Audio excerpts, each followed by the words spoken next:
Vonina aho, sah aho, hoeo anilanareo mandrakariva ary heheno sy hiaraka hitady aminareo ny fomba rehetra hanarenana ny tanànany Antananarivo.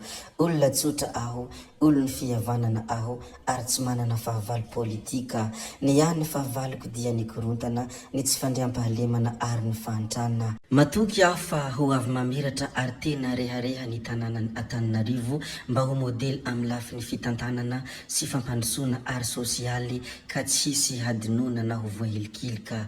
Koa manentana antsika rehetra tsy hankanavaka aho ndao efa nome tanana hampandroso any Antananarivo satria ahy anao antsika rehetra ny Antananarivo hoy ny hafatra izay nambarana Harilala Ramanantsoa tamin'ny iny fametrahana azo be ny tanànany Antananarivo iny. Tompoko vavy sy tompoko lahy, mialohan'ny tena hidirantsika amin'ny resaka zay ataontsika moa dia abonné vetivety alohan'ny chaîne antsika ary asio j'aime ihany koa ny vidéo, aza adinona ny mametraka ny commentaire. Ndeha aloha hidirantsika vetivety izany fanaovana abonnement izany mialohan'ny herisoantsika amin'ny resaka zay ataontsika.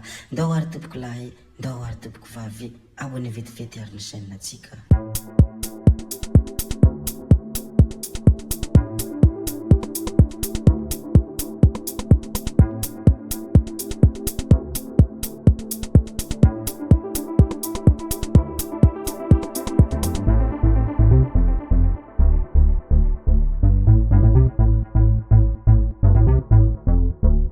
Any amin'iny faritra Sofia iny moa dia misy ny atao hoe Gomabe Sofia.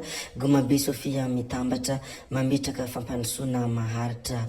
Maneho ny maha Gomabe azy ny fikambanana ka ny fambolen-kazo no nanamarihana izany ny androany Sabotsy 5 Janoary 2024 ny tao mampikoa ny faritra Sofia. Zanakazo 3 fototra no voavolo teo ary miantoka ny fampandrosoana maharitra ny fiarovana ny tontolo iainana. Fikambanana raha teo moa misehatra amin'ny asa fampandrosoana manampy ny mpiarabelona ary indrindra ny fitaizana ny fiarahamonina arak'hevitra tsy manavaka sarangan'olona. Nanambara ny filohamboninahitry ny fikambanana Gomabe fa mihatra amanaina ny vokadratsy ateraky ny fiovaovan'ny toetrandro ankehitriny ka nanokana fotoana nanaovana fambolen-kazo izao. Sokajin'olona maro no nandray anjara tamin'ity hetsika ity. Nahitana sampandraram-panjakana sy tsy miankina ary nahitana ny olom-boafidy. Fantatra teto fa hatao ao Paul Berger ny fambolen-kazo karakarain'ny Gomabe amin'ny taona ho avy. Ankoatr'izay dia nanararoatra ny arahaba ireo ray aman-dreny mpitondra fanjakana sy ray aman-dreny ara-drazana ny fikambanana. Tsy ambanin-javatra tamin'ny mpikambana koa ny niarahaba ny filohamboninahitra tsy iza moa izany fa Dokotera André Andrim-Pirenena nandritra ny ity fotoana ity. Ndao ary isika hiresaka ny mikasika ny ministry ny rano rehefa avy nilaza ny momba an'iny Gomabe iny.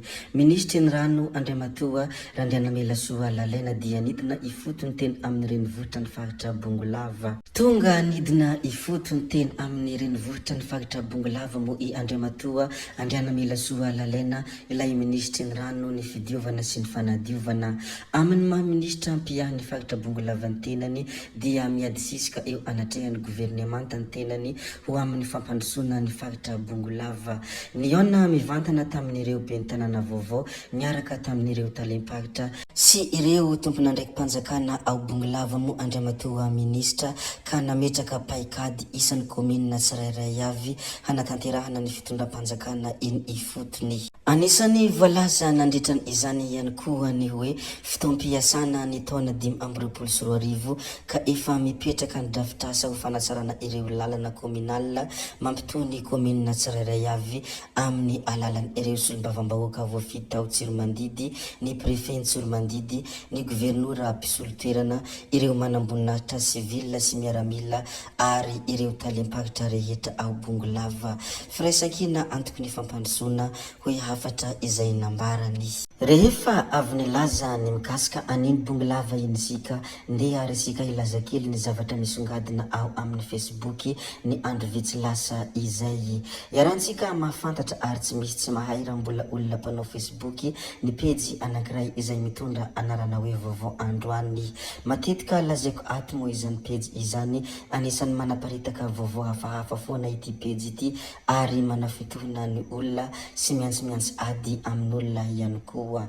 Ny andro ray lasa izay dia nanao fanambarana mo ity pejy ity ny hoe voamarina fa miafina ao antranin'ny siteny Iferinantselo hoy ity pejy vaovao androany ity. Avy hatrany moa dia namaly an'ity pejy ity isiteny Randriana Solonyaiko toy izao moa ny valakafatra avy any amin'ny siteny rehefa te hanao perquisition tranoko ianareo dia tongava fa tsy manao fake news ohatran'io hoy ny fanambarana izay nambarany siteny.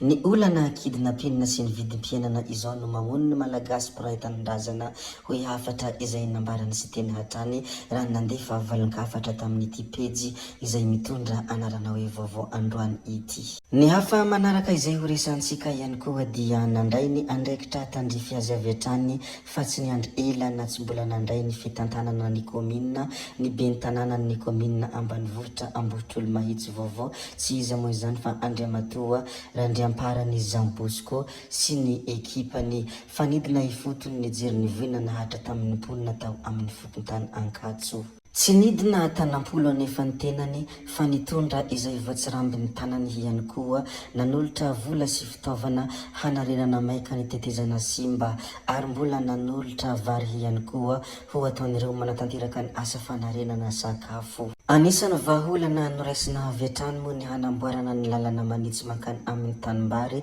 handehanany vahoaka mandra-pahavita ny tetezana tapaka ary nisy ihany koa ny tatitra natao tany amin'ny ambaratonga pahefana. Raha tsy ahivina moa ny zava-nisy mikasika an'ity zavatra ity dia ny alakamisy alina lasa teo no lasan'ny rano ity tetezana ity ka niteraka fahatapahan-dalana tanteraka ho an'ny mponina tao amin'ny fokontany Ankatso komina Ambohitrolo Mahitsy ary tsy vitany izay lasan'ny rano zay foana ny tetezana fa mbola tototra ny fotaka ihany koa ny tanimbary vokatra izany rotsakorana izany.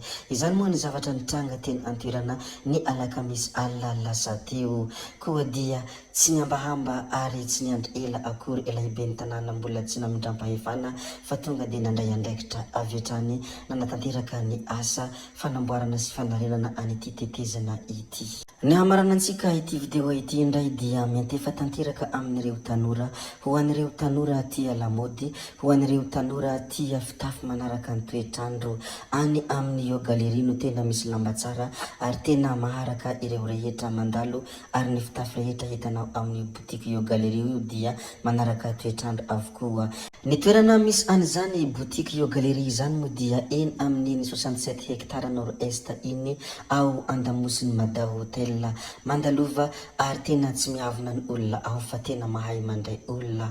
Tompoko vavy sy tompoko lahy zay ihany koa no namarana ny videontsika koa dia mankasitraka anareo na vitany hainao hatramin'ny farany ary mbola manentana anareo foana ny mbola hanaraka ny video manaraka izay alatsaka hiato misesisy zay fa tsy maintsy sametra veloma izahay veloma vetivety amin'ny manaraka indray no manao ny misimisy veloma tompoko lahy veloma tompoko vavy.